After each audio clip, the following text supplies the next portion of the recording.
வணக்கம் நண்பா. இந்த கட்டவிரல் தான் எல்லாரும் இன்னைக்கு தொலைபேசிக்கு அடிமையா இருக்கிறதுக்கு காரணம். குழந்தைங்க தொலைபேசி இல்லாம இருக்கிறது இல்ல, குழந்தைங்க தொலைபேசி பார்க்காம சாப்பிடறது இல்ல, எல்லாரும் தொலைபேசிக்கு அடிமையா இருக்கிறாங்க.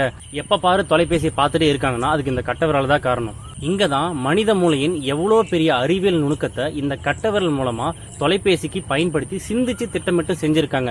ஏன்னா தொலைபேசிக்கு அடிமையாகணும். இதற்கு காரணம் பிறகு சொல்றேன். தொலைபேசி பார்த்துட்டு இருந்தா 10-20 நிமிடம் போறது தெரியல. நம்ம தான் பார்க்க கூடாதுன்னு நினைக்கிறோமே, எப்படி பார்க்கிறோம் அப்படின்னு சிந்தனை ஓடிட்டே இருக்கும்.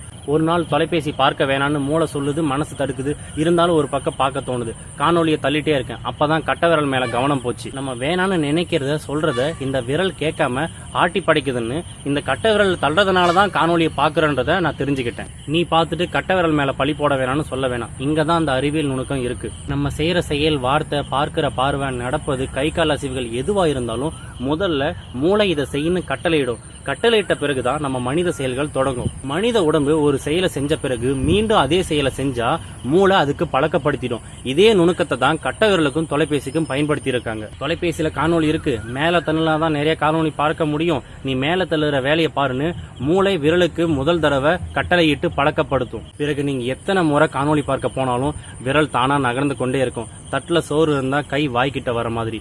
இப்படி ஒரு மனித ஆற்றல் அறிவியல் நுணுக்கம் இருக்குன்னு கண்டுபிடிச்சுதான் விரல் மூலமா தொலைபேசிக்கு அடிமையாக்க செஞ்சாங்க. அதனாலதான் இன்ஸ்டாவா, பேஸ்புக்கா, யூடியூபா, ரீல்ஸா, ஷார்ட்ஸான்னு எதுக்கு அடிமையா இருக்கீங்களோ அந்த வார்த்தையை சொல்ல வச்சாங்க. மக்கள் தொலைபேசி வச்சுட்டு எந்நேரம் காணொலி பார்த்துட்டே இருக்கணும். மனித மூளைக்கு இப்படி ஒரு இயக்கிற சக்தி இருக்கு.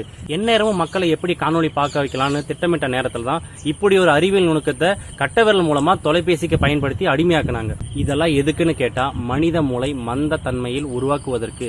சிந்தனை திறன் இருக்கக்கூடாது, புத்தி கூர்மை இருக்கக்கூடாது, அறிவு இருக்கக்கூடாது, அறிவு வளரக்கூடாது. இதுக்காகத்தான் தொலைபேசிக்கு அடிமையாக்க திட்டமிட்டு செஞ்சாங்க. எப்ப பாரு தொலைபேசி நோண்டிட்டு இருக்கான்னு சொல்றதுக்கு இதுதான் அர்த்தம். பாக்குறதுக்கு பார்வை, நினைக்கிறதுக்கு மூளை இருந்தாலும் செய்வதற்கு விரல் தேவை. மூளை விரலுக்கு வேலை கொடுத்தது. பிறகு விரல் மூளையை செலவு செய்கிறது. பார்க்க வேண்டாம் என்று நினைத்தால் கூட விரல் மேலே தள்ளிவிட்டு பார்க்க தூண்டுகிறது. நம்ம தான் நினைச்சிட்டு இருக்கோம் மூளை மனசு காரணம்னு. ஆனா மறைமுகமா விரல் நுணுக்கத்தை பயன்படுத்தி நம்மள முட்டாளா இயக்கிட்டு இருக்காங்க. தொலைபேசிக்கு இவ்வளவு அடிமையா இருக்கிறதுக்கு காரணம் இந்த கட்டவிரல் தான். இங்க மனித மூளையின் கட்டுப்படுத்த திறனை பயன்படுத்தி இருக்காங்க. பெற்றோர்கள் தங்கள் பிள்ளைகள் அறிவா இருக்கணும், அறிவு வளரணும், புத்தி கூர்மையா இருக்கணும், சிந்தனை திறன் இருக்கணும், மூளை மந்த நிலையில் இருக்கக்கூடாதுன்னா தயவு செஞ்சு தொலைபேசியை கொடுக்காதீங்க. மூளை வளர்ச்சி குறைவாக, மனநிலை சரியில்லாம எத்தனையோ குழந்தைகள் பிறக்குது. ஆனா தெளிவா இருக்கிற உங்க குழந்தைங்களை நீங்களே மந்த நிலைக்கு தள்ளாதீங்க. மூளை மந்த நிலையில் இருக்கணும்னு திட்டமிட்டு செஞ்ச இந்த செயலுக்கு பெத்தவங்க நீங்களே துணையா இருந்து எதிர்கால தலைமுறையை அழிக்காதீங்க. ஏன்னா இந்த ரீல்ஸ், ஷார்ட்ஸ் எல்லாமே 1 நிமிட காணொலி.